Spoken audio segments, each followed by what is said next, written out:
Amahoro ya Yesu abane nawe muvandimwe. Nejejwe no kugusuhuza no kuguha ikaze mu byigisho tugiye kwigana muri iki gihe cya lockdown. Tugiye kwigana ibyigisho by'urukurikirane nifuza ko wazakurikirana muri iki gihe coronavirus imaze guhinduka ikintu tumenyereye kitugumisha mu rugo. Reka mu gihe twibereye mu rugo tuyibemo ariko twiga ijambo ry'Imana. Rero niyo mpamvu ngiye kuganira nawe ibyigisho bitandukanye. Tugiye guhera ku cyigisho cya mbere gifite umutwe uvuga ngo nubwo bisharira birimo umugisha. Ugiye kuba uri kumwe na Tuyisenge Elade muri ibi byigisho tugiye kuganira birenga 10 muri iki gihe cya lockdown. Reka dusenge Imana. Mwami wacu dukunda, mubyeyi mwiza, turagushimiye, uhabwe icyubahiro. Tunejejwe n'amahirwe uduhaye kuboneka imbere yawe muri kano kanya. Ducishijwe bugufi cyane kugira ngo ushirwe hejuru. Turakwihaye mwami kugira ngo aka kanya utubere umwigisha. Twatewe n'icyorezo cya COVID-19. Biba ngombwa ko abantu benshi baguma mu rugo. Duhisemo kutaguma mu rugo gutyo gusa. Duhisemo kuba twiga ijambo ryawe. Turakwinginga mwami ngo ijambo ryawe tugiye kwiga, ibyo tugiye kwiga byose uzabikoreshe kugira ngo bitume turushaho kwitegura ubwami bwawe. Aka kanya bwo tugiye kumbura ibyanditswe byera, umwuka w'Imana tubere umubwiriza mu izina rya Yesu. Amen. Rero ndagira ngo tuganire muri kano kanya, dutangize icyigisho cya mbere kivuga ngo nubwo bisharira birimo umugisha. Turasoma isomo riboneka mu gitabo cy'umuhanuzi Yesaya igice cya 38. Turasoma duhereye ku murongo wa 14 tugeze 17, ariko main focus yacu ni umurongo wa 17. Reka dusome Yesaya 38 umurongo wa 14 kugera 17. Ntaka nk'intashya cyangwa uruyongoyongo, nkaniha nk'inuma iguguza, erega amaso yanjye yaheze hejuru, Nyagasani Uwiteka ndarengana ndengera. Mvuga iki kandi ubwo yansubije ubwe wenyine niwe wabikoze. Imyaka yanjye nzamara yose nzajya ngenda niyoroheje, nibuka umubabaro wo mu mutima wanjye. Uwiteka, ibyo nibyo bibeshaho abantu, kandi muri ibyo byonyine niho umutima wanjye ubona ubugingo. Nuko nkiza umbesheho. Murongo wa 17.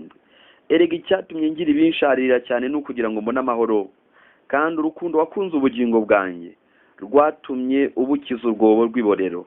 Ibyaha byanjye byose warabyirengeje.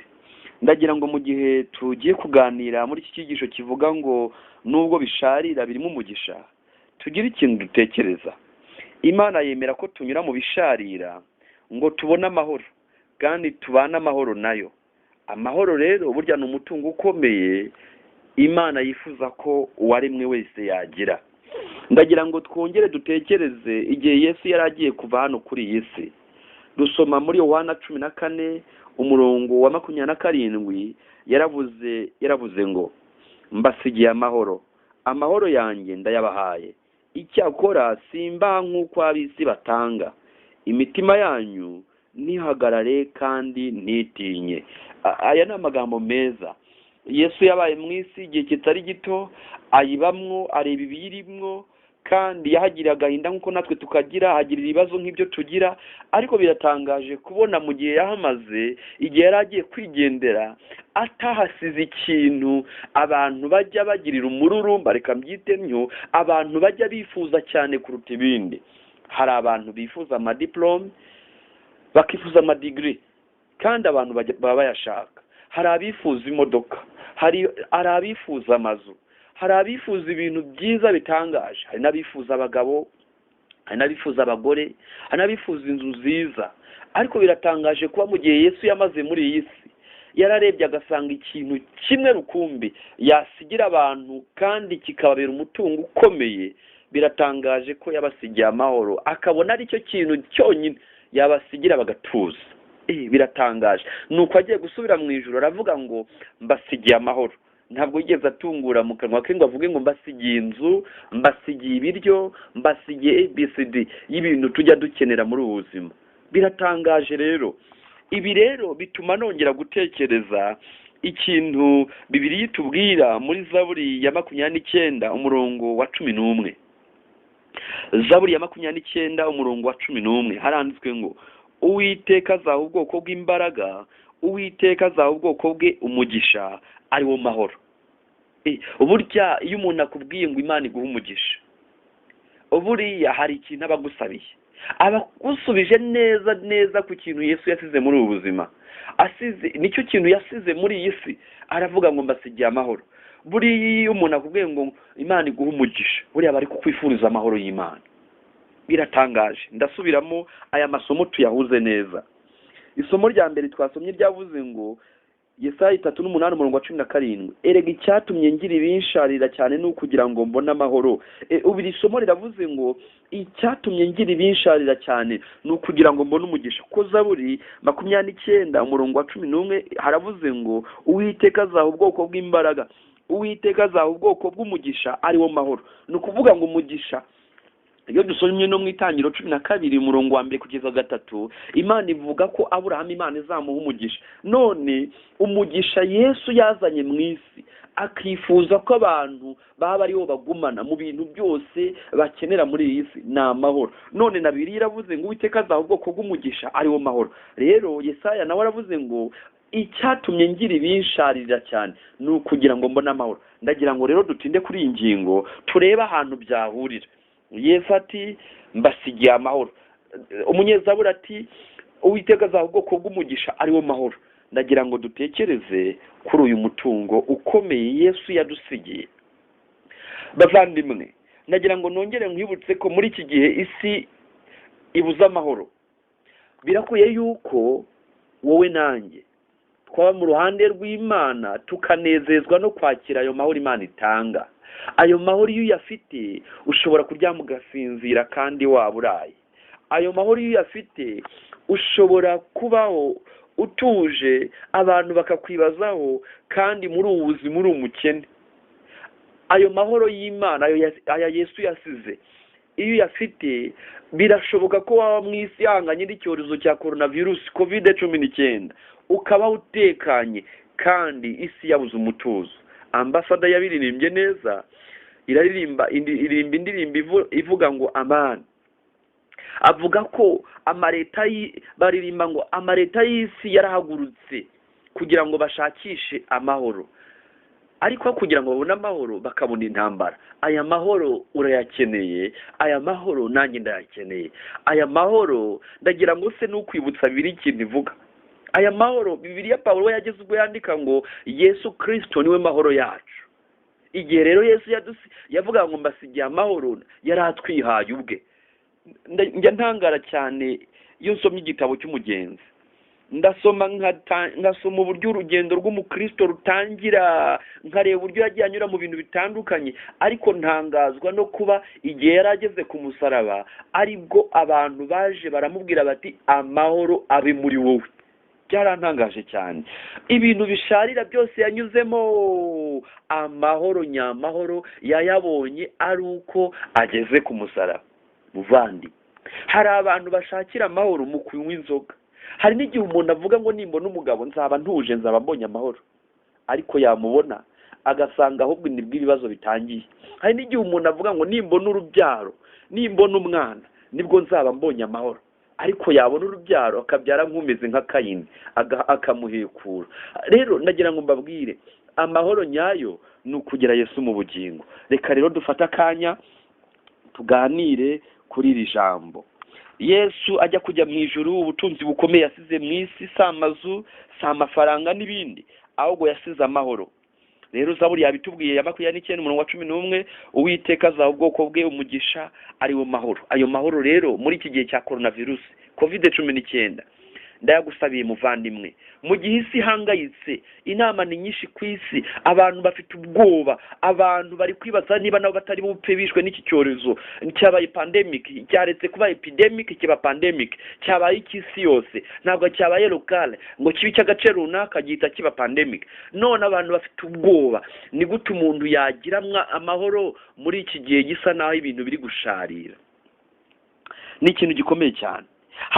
Ahubwo Imana yemera ko umuntu anyura mu bisharira kugira ngo abone amahoro yayo. Ndaguha urugero. Iyo dufashe akanya tukiga umuntu witwa Yakobo tumubona avuka ariko afite isezerano ryo kuzaba umuntu ukomeye, avuka afite isezerano ryo kuzaba umukire. nuko avukana n'impanga ye yitwa Esawu. Yavutse hari icyo Imana yamuvuzeho gikomeye. Yavutse avugwa ko azaba umuntu ukomeye, akazaba bose w'uwo bavukanye, kandi Bibiliya irimbika ikageza ubwo imuvuga ko ari we uzakomokwaho n'umucunguzi wo muri Isirayeli, wa wundi twabonye witwa Amahoro. Ariko tumubona yifuza umugisha cyane kugeza ubwo awugirira umururumba, agafatanya na nyina kuwiba, akawiba Esawu. Birangira isakatse awumuhaye, uhinduka umugisha mwibano. Uwo mugisha tubona Esawu arakara cyane, yari umuhigi, afata umwanzuro wo kumwica. Nyina agira Yakobo inama ati hunga, mukuru wawe yakwica. Nuko arahunga, ajya mu ruzerero rukomeye. Mu gihe yari agezeho ahuye n'ubuzima bumugoye, agira Uwiteka umuhigo, asaba Imana ko izabana nawe. Nungirira neza ukampa umugisha. Yakobo amuha Imana amasezerano. Nuko tumubona ageze kwa Labani. Ahageze amara igihe runaka, ariko biba ngombwa yuko abenguka umukobwa we.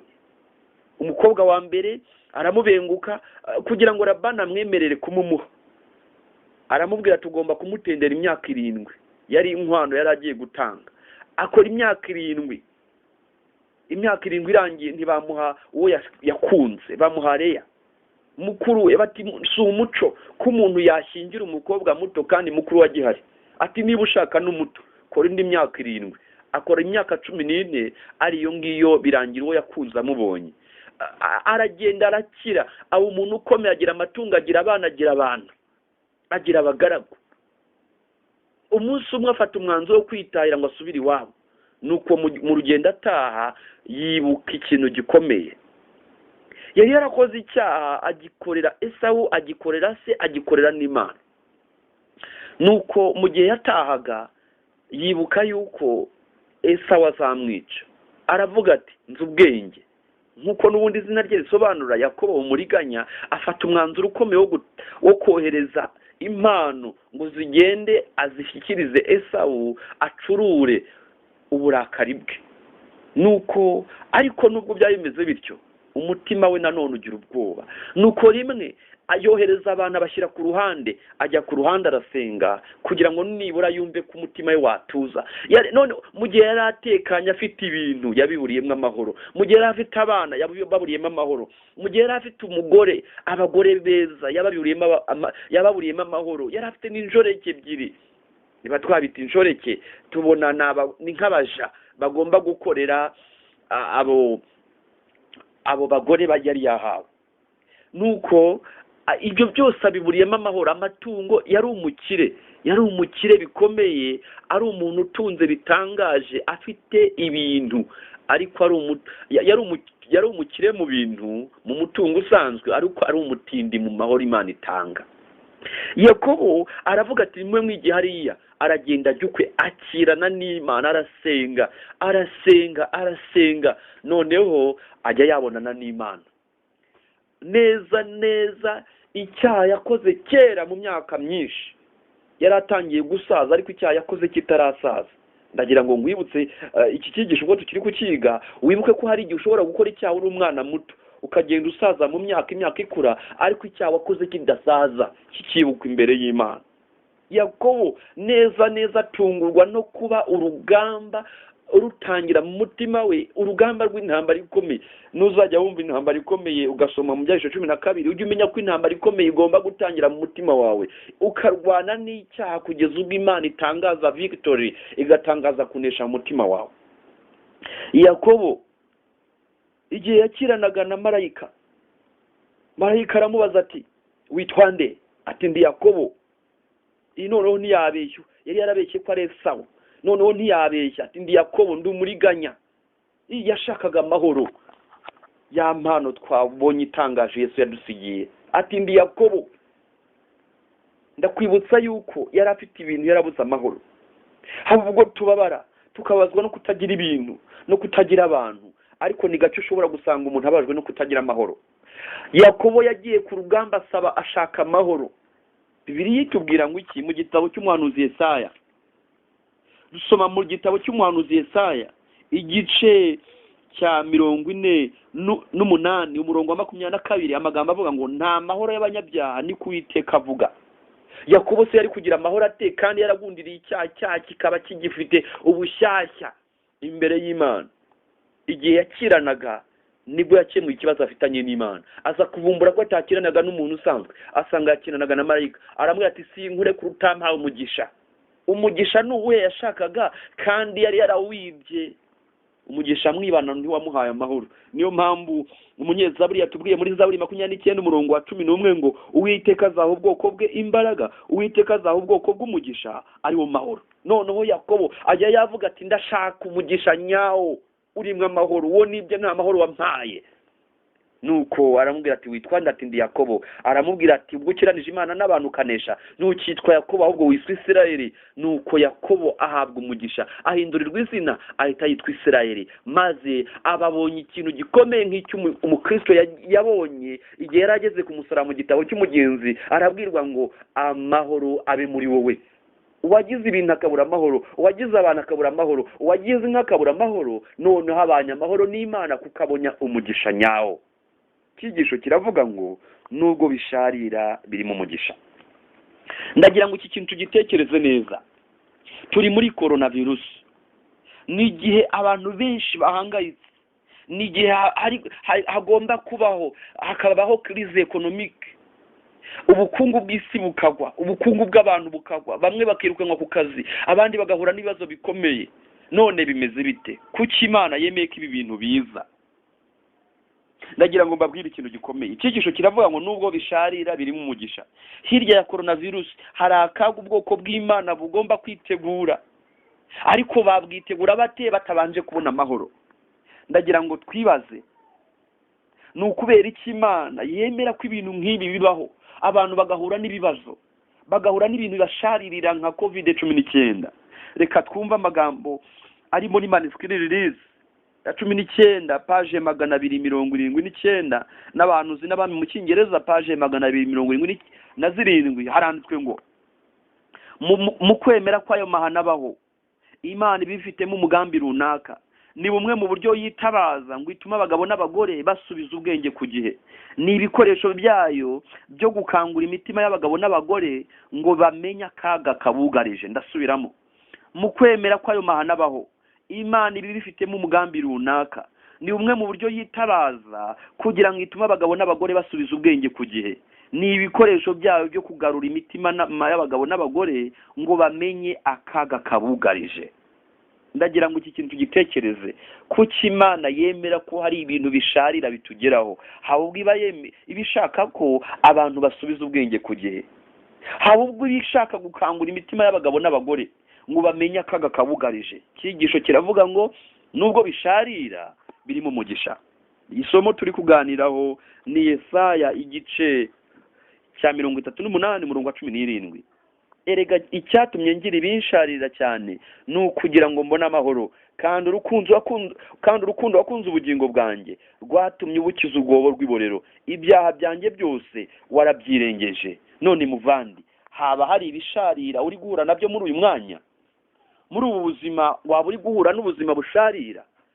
Birashoboka ko hari urugamba uhanganye narwo, ukaba uri kunyura mu bintu bigushaririye. Ndagira ngo nkubwire, nubwo bisharira biri mu mugisha.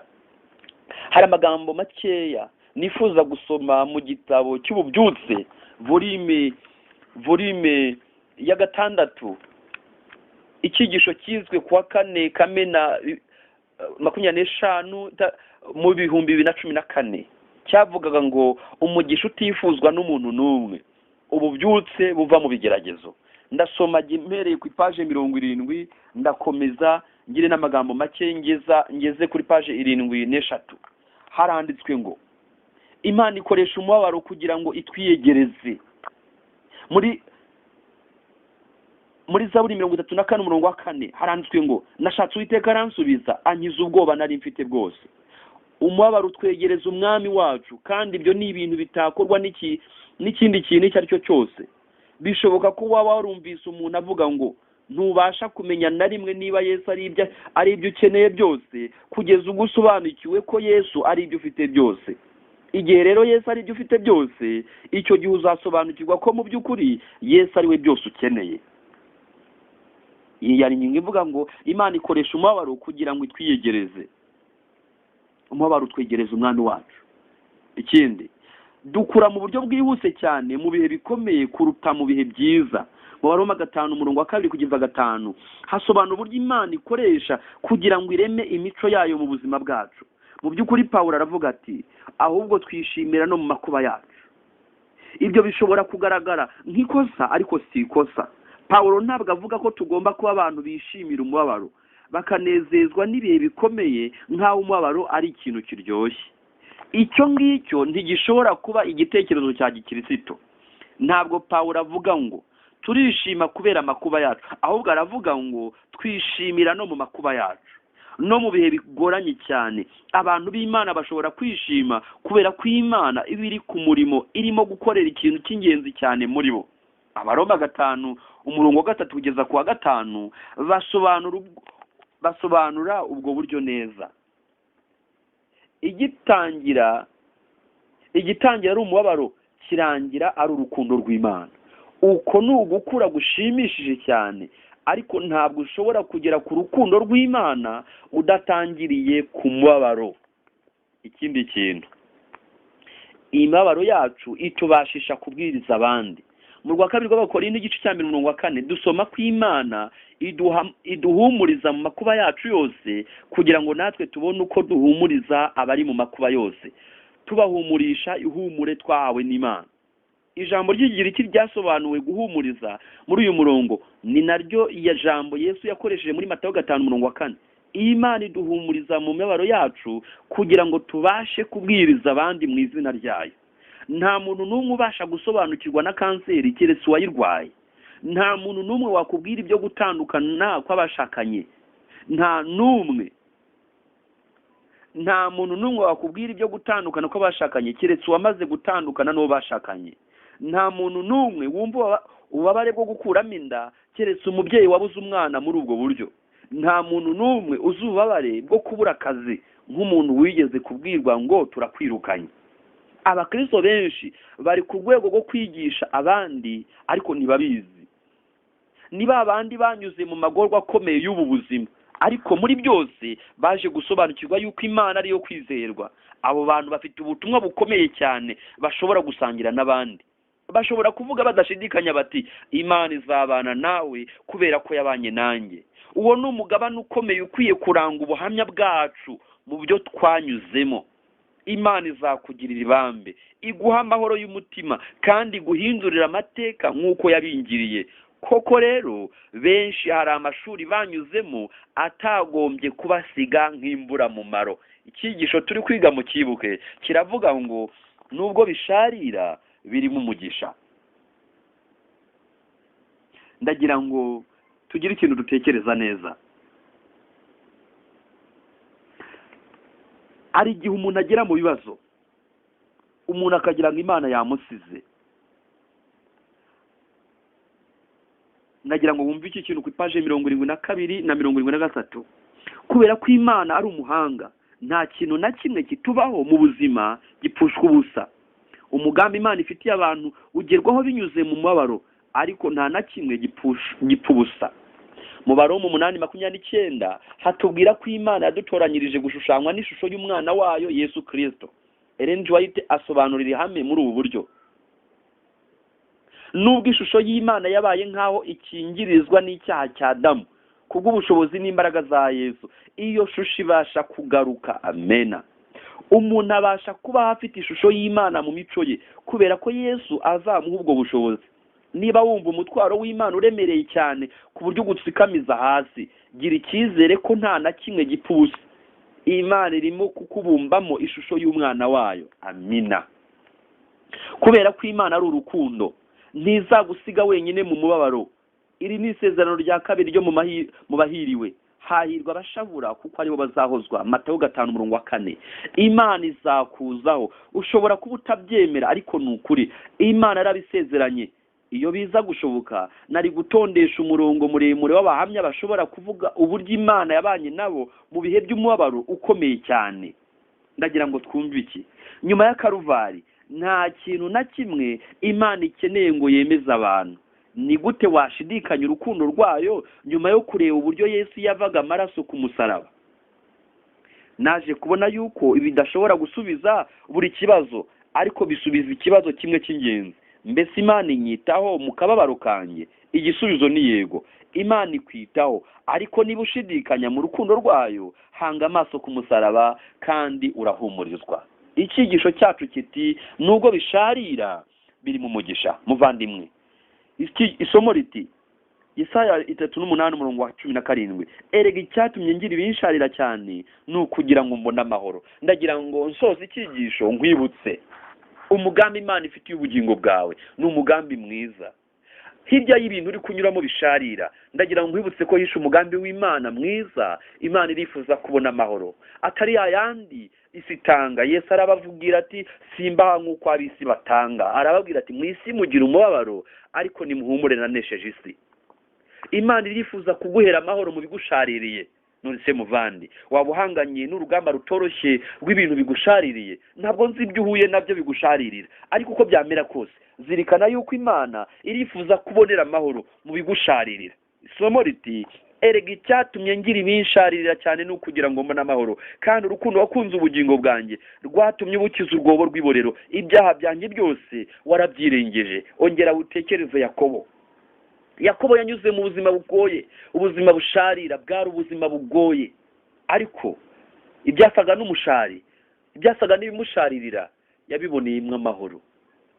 Nono ibyamushaririraga byaje kumufasha agera ku mahoro nyawo, agera ku mugisha nyawo. Zirikana rya somo twasomye muri Zaburi 29:11, Uwiteka azaha ubwoko bw'imbaraga, Uwiteka azaha ubwoko bwe umugisha, ari wo mahoro. Ndagira ngo kano kanya igihe nsoza icyigisho nongere ngusabire ngo Imana igwe gukomerera mu bigusharirira. Erega ntabwo yakwanze, ntabwo yakuretse. Erega wibuka na Yesu Getsemane yageze ubwo asenga atinda kubona igisubizo. Mwibuka igihe yageze ubwo asenga agasenga akavuga ngo Data, niba bishoboka iki gikombe kindenge. Yageze ubwo asenga Imana ntiyamutega amatwi. Kubera iki? Ntabwo iryo sengesho Imana ashaka kurisubiza nk'uko Yesu ashaka. Nuko bidatinze Yesu ahita amenya ubushake bw'Imana.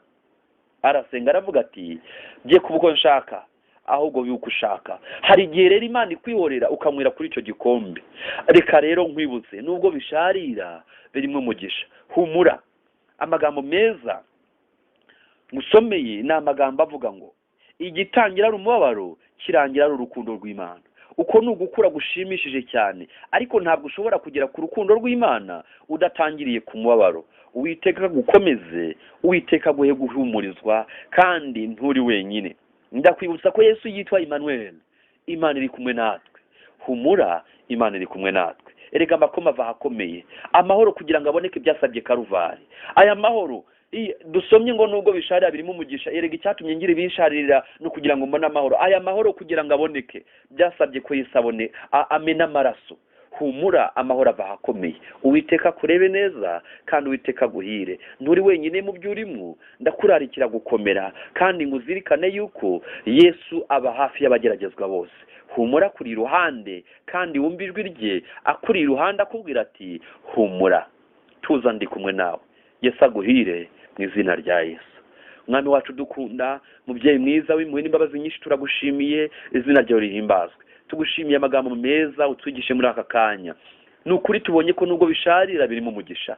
Dutangiye ibyigisho by'uruhererekane tuziga muri iki gihe cya lockdown, aho turi mu rugo kubera icyorezo cya COVID-19. Turagusabye Mwami ngo uzatube bugufi. Nukuri biradushaririye, ariko udushoboze kuboneramo amahoro yawe, udushoboze kuboneramo imigisha, udushoboze kuboneramo umugambi wawe, udushoboze gukangukiramo, udushoboze kumenya akaga katurindiriye. Reka Mwami nsabira abantu bafite urugamba rutaboroheye, bari guhangana n'ibibazo bikomeye, ubuzima bwanze, bamwe bafite ibibazo bikomeye batabasha kubwira abandi, ariko reka uri mu ijuru wumva agahinda ka buri wese. maze umusubize n'ukuri, umubere ihumure kandi igikomeye gihebuje ibindi, umuha amahoro yawe, ya yandi atagurwa amafaranga, atagurwa amagana. Mwami, uturinde kuba abatunzi mu by'isi ngo tuba abatindi mu mahoro, ahubwo dushoboze kuba abatunzi ku mahoro yawe. Nubwo twaba abatunzi mu by'Imana cyangwa se tukaba abatindi nubwo twaba abatunzi mu by'isi cyangwa se tukaba abatindi mu by'isi, turagusabye Mwami ngo udushoboze kwakira amahoro yawe mu izina rya Yesu. Amen.